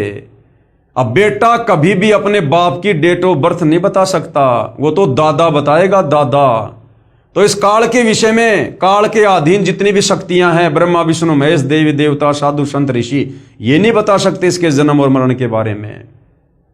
अब असल में वो दादा स्वयं सतलोक से चलकर आया है, कबीर भगवान सतगुरु रामपाल जी। इन्होंने आकर सारा भेद खोला है इन पवित्र शास्त्रों को दिखा दिखा कर कि ये काल, ये दुर्गा, ब्रह्मा विष्णु महेश, ये सब नाशवान है, इनका जन्म और मृत्यु होती है। इस श्लोक से स्वतः सिद्ध है कि गीता ज्ञानदाता प्रभु की उत्पत्ति अर्थात जन्म तो हुआ है, यानी काल का जन्म हुआ है, परंतु काल ब्रह्म से उत्पन्न देवता तथा ऋषिजन नहीं जानते, क्योंकि वे काल से ही उत्पन्न हुए हैं। जैसे पिता के जन्म के विषय में बच्चे नहीं जानते, परंतु पिता का पिता अर्थात दादाजी ही बताता है। पूर्ण परमात्मा ने यानी कबीर जी ने स्वयं काल लोक में प्रकट होकर तत्वदर्शी संत के रूप में इस ब्रह्म की उत्पत्ति के विषय में बताया है। कृपया पढ़ें सृष्टि रचना, इसी पुस्तक ज्ञान गंगा के पेज नंबर 22 से 74, जो हम पहले पढ़ चुके हैं।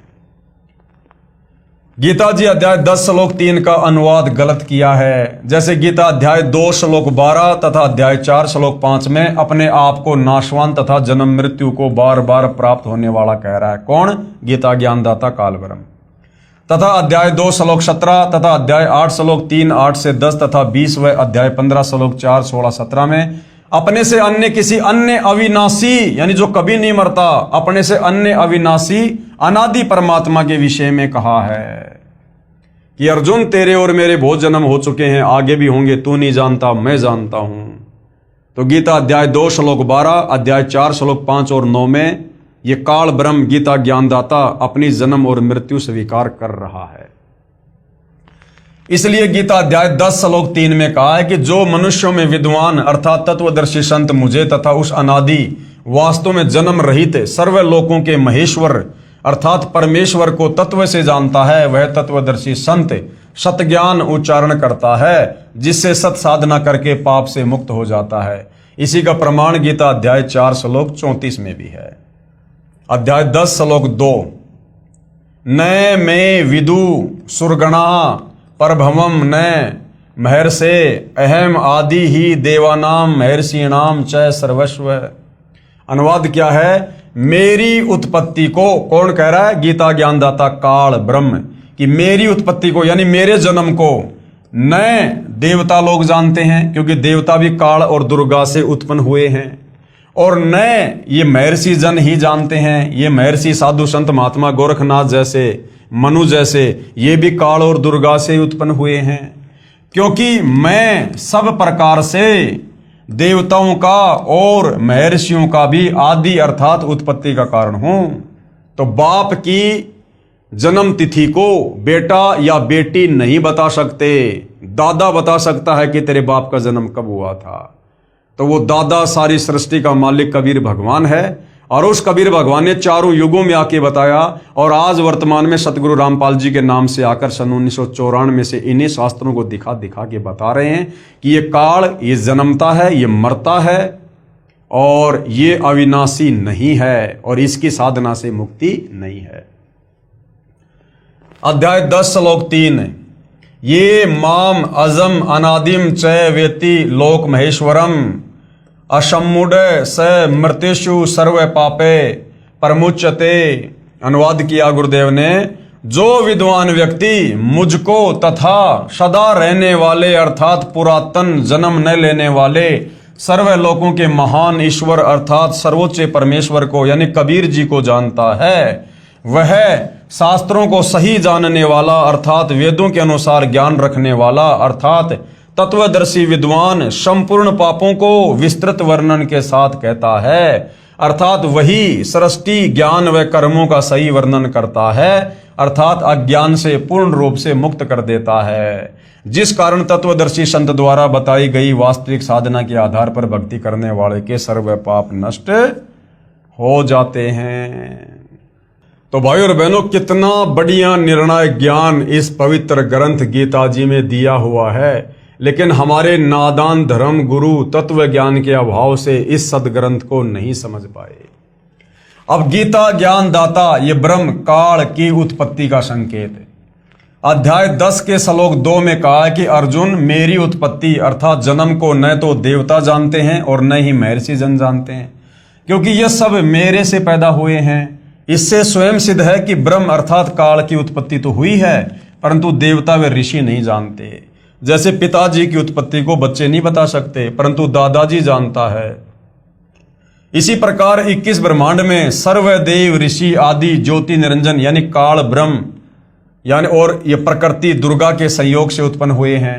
इसलिए कह रहा है कि मेरी उत्पत्ति को 21 ब्रह्मांडों में कोई नहीं जानता। कौन?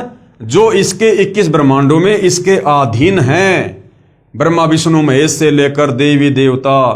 कहते मेरी उत्पत्ति को ये लोग नहीं जानते।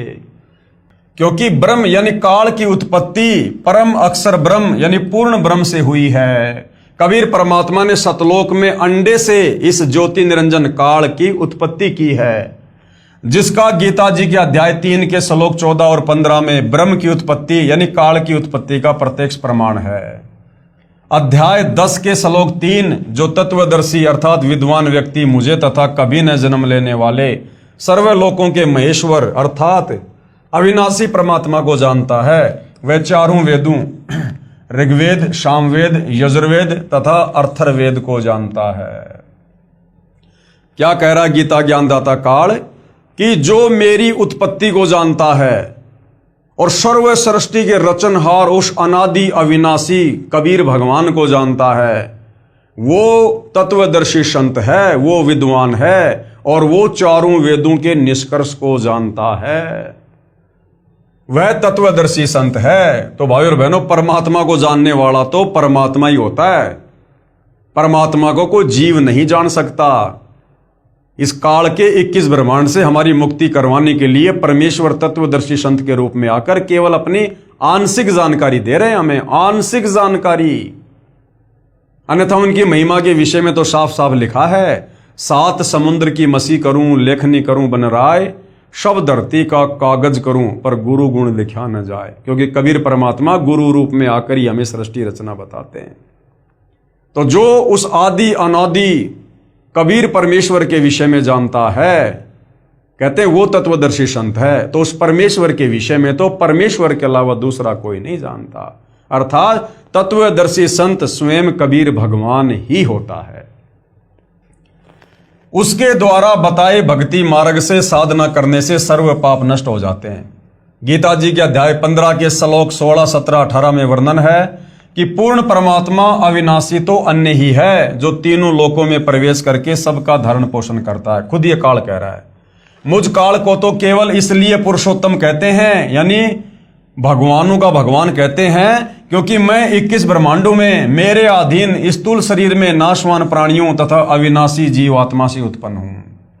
इसलिए मुझे लोक वेद अर्थात दंत कथाओं के आधार से पुरुषोत्तम कहा है, परंतु वास्तव में मैं अविनाशी या पालन करता नहीं हूं। क्योंकि संसार रूपी पेड़ को पोषण कहां से मिल रहा है? जड़ से मिल रहा है। और जड़ कौन है? कबीर परमेश्वर। गीता जी के अध्याय 3 के श्लोक 14-15 में कहा है कि सर्व जीव अन्न से उत्पन्न होते हैं, अन्न वर्षा से होता है, वर्षा यज्ञ से होती है और यज्ञ शुभ कर्मों से, और कर्म ब्रह्म से उत्पन्न हुए, ब्रह्म अविनाशी परमात्मा से उत्पन्न हुआ। अंडे से परमात्मा ने इसको सतलोक में उत्पन्न किया था। वही अविनाशी सर्वव्यापक परमात्मा ही, यानी वो कबीर भगवान ही यज्ञों में प्रतिष्ठित है, अर्थात पूजने योग्य है, यज्ञों में पूज्य है। वही यज्ञों का फल भी देता है, अर्थात वास्तव में अधियज्ञ भी वही है। फिर गीता जी के अध्याय 10 के श्लोक नंबर 2 में कहा है कि मेरी उत्पत्ति, कौन कह रहा है? ये काल कह रहा है कि मेरी उत्पत्ति को कोई नहीं जानता है। कौन नहीं जानता? जो 21 ब्रह्मांड में इसके अधीन है। इससे सिद्ध है कि काल ब्रह्म भी उत्पन्न हुआ है। इसलिए यह कहीं पर आकार में भी है, नहीं तो कृष्ण जी तो अर्जुन के सामने ही खड़े थे। वे तो कह ही नहीं सकते कि मैं अनादि और अजन्मा हूं। वो तो भाई देवकी के गर्भ से जन्म लेके आए थे। गीता ज्ञान देते समय उसमें प्रवेश करके काल कह रहा कि मैं अजन्मा हूं। अगर श्री कृष्ण जी बोल रहे होते तो वो तो देवकी की गर्भ से जन्म लेके आए थे, वो कैसे कह देंगे कि मैं अजन्मा हूं? ये सर्व काल अदृश्य ब्रह्म ही श्री कृष्ण जी के शरीर में जीवस्त रूप यानी ये प्रेतवत प्रवेश करके बोलकर अपनी प्रतिष्ठा यानी स्थिति की सही जानकारी गीता रूप में दे गया। उपरोक्त विवरण से गीता जी में सिद्ध हुआ कि ब्रह्म यानी काल की उत्पत्ति पूर्ण ब्रह्म से हुई है। और सृष्टि रचना से तो क्लियर ही हो गया कि परमात्मा ने अक्षर पुरुष को निंद्रा से जगाने के लिए जिस अंडे में एक आत्मा प्रवेश करके मानसरोवर में छोड़ी थी, और अक्षर पुरुष ने जब गुस्से से देखा तो अंडे के 2 भाग हो गए। उस अंडे से जो आत्मा निकली थी वो यही काल था, यही ज्योति निरंजन था। यही प्रमाण अथर्ववेद कांड 4 अनुवाक 1 मंत्र 3 में भी है। कृपया निम्न पढ़ें। कांड नंबर 4 अनुवाक नंबर 1 मंत्र नंबर 3। ये श्लोक आप जियों के सामने है। और यहाँ पूज्य गुरुदेव भगवान ने इसका अनुवाद किया हुआ है।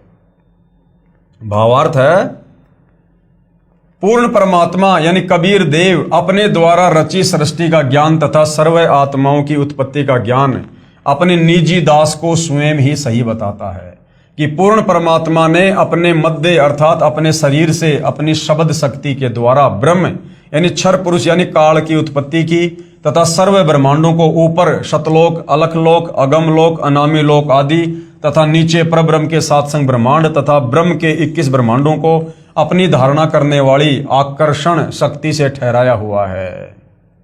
जैसे पूर्ण परमात्मा कबीर परमेश्वर कबीर देव ने अपने निजी सेवक अर्थात सखा श्री धर्मदास जी, आदरणीय गरीबदास जी आदि को अपने द्वारा रची सृष्टि का ज्ञान स्वयं ही बताया, उपरोक्त वेद मंत्र भी यही समर्थन कर रहा है। कांड नंबर 4 अनुवाक नंबर 1 मंत्र नंबर 7 श्लोक आप जियों के सामने है। भाइयों और बहनों, यहाँ गुरुदेव ने प्रत्येक शब्द का हिंदी के साथ अनुवाद भी किया है। हम सीधा इसके भावार्थ पे चलेंगे। इस मंत्र में यह भी स्पष्ट कर दिया है कि उस परमेश्वर का नाम कबीर देव अर्थात कबीर परमेश्वर है जिसने सर्व रचना की है। जो परमेश्वर अचल, अचल यानी जो कभी भी विनाश में नहीं आता है, स्थिर है, जिसके लोक स्थिर हैं अर्थात वास्तव में अविनाशी, गीता अध्याय 15 श्लोक 16-17 में भी प्रमाण है। जगत गुरु यानी सारे संसार को ज्ञान देने वाला, आत्माधार यानी आत्माओं को उत्पन्न करने वाला, जो पूर्ण मुक्त होकर शतलोक गए हैं उनको शतलोक से ले जाने वाला, उनको शतलोक ले जाने वाला, काल के 21 ब्रह्मांड से सर्व ब्रह्मांडों का रचनहार, काल ब्रह्म की तरह धोखा ना देने वाला, जो का त्यों वह स्वयं कबीर देव अर्थात कबीर प्रभु है।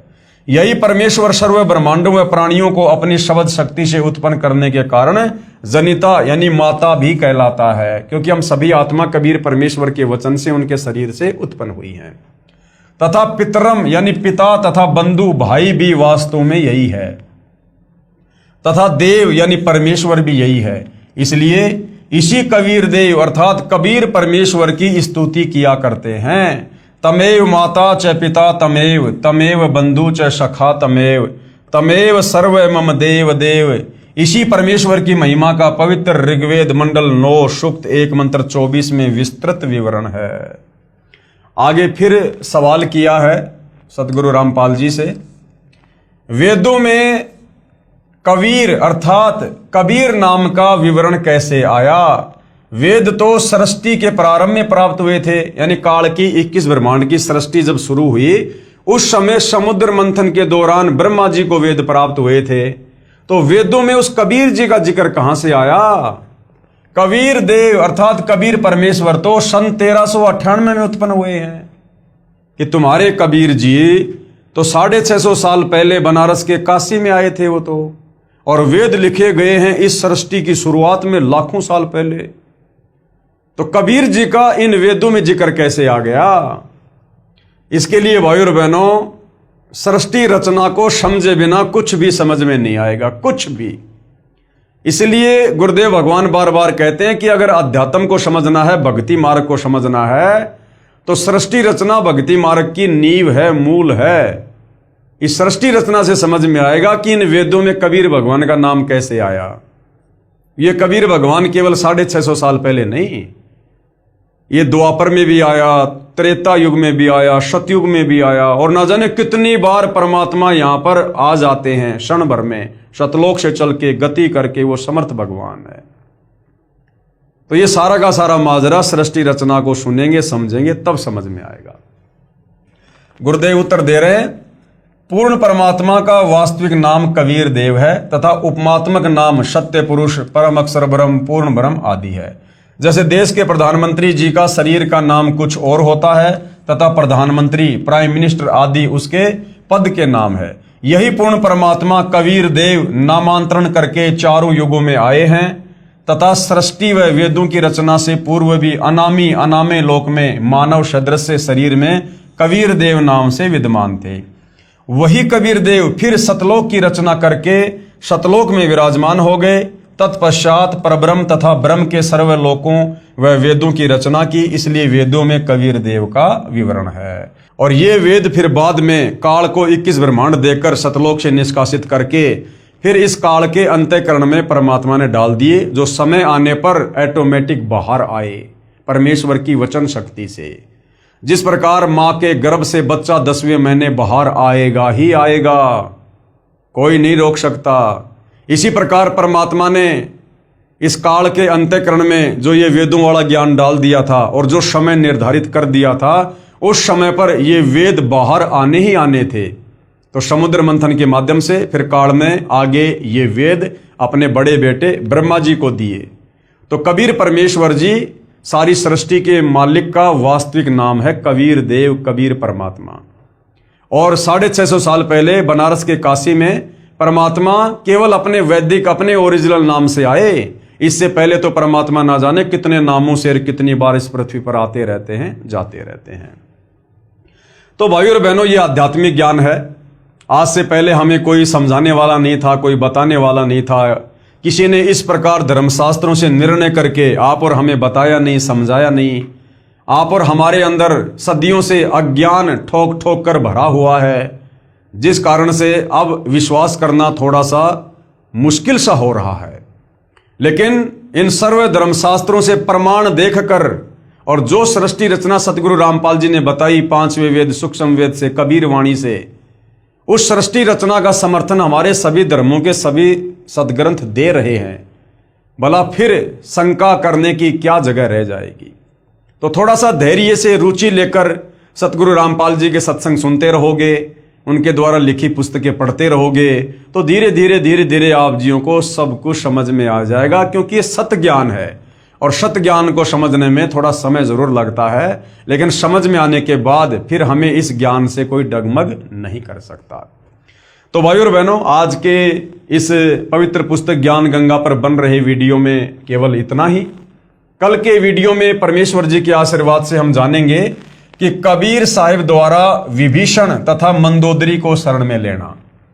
अब नादान हमारे धर्मगुरु रामायण को पढ़ने वाले, इन्होंने समाज को यही बताया कि विभीषण श्री रामचंद्र जी का भगत था, श्री रामचंद्र जी का भगत था। जबकि विभीषण श्री रामचंद्र जी का भगत नहीं था। विभीषण को यही कबीर भगवान, कबीर देव त्रेता युग में जो मुनिंद्र ऋषि के नाम से आए थे, इन्होंने विभीषण को नाम दीक्षा दी थी और रावण की पत्नी मंदोदरी को भी दीक्षा देकर अपनी शिष्या बनाया था। तो भाइयों और बहनों, ये सत्यनारायण कथा है। आज से पहले हमने केवल ये झूठी कथाएं हमारे इन तत्व ज्ञानहीन धर्म गुरुओं के मुख कमल से सुनी है। इसलिए अब आप जब ये सत्य कथा सुनेंगे तब आपकी आत्मा को भी आनंद आएगा। हम ढेर सारे जो है हम पुण्य के भी भागी बनेंगे और ये अमर कथा हमारे हृदय में इस प्रकार समा जाएगी कि फिर इसके बाद हमें और कुछ झूठ सुनने का मन नहीं करेगा। इसलिए भाइयों और बहनों, कल हम गुरुदेव भगवान के आशीर्वाद से इस टॉपिक पर आगे चर्चा करेंगे। तब तक गुरुदेव भगवान हम सबको आज्ञा दे, आशीर्वाद दे, सद्बुद्धि दे, हमारी आत्मा का कल्याण करे। बंदी छोड़ सतगुरु रामपाल जी परमेश्वर जी की जय हो।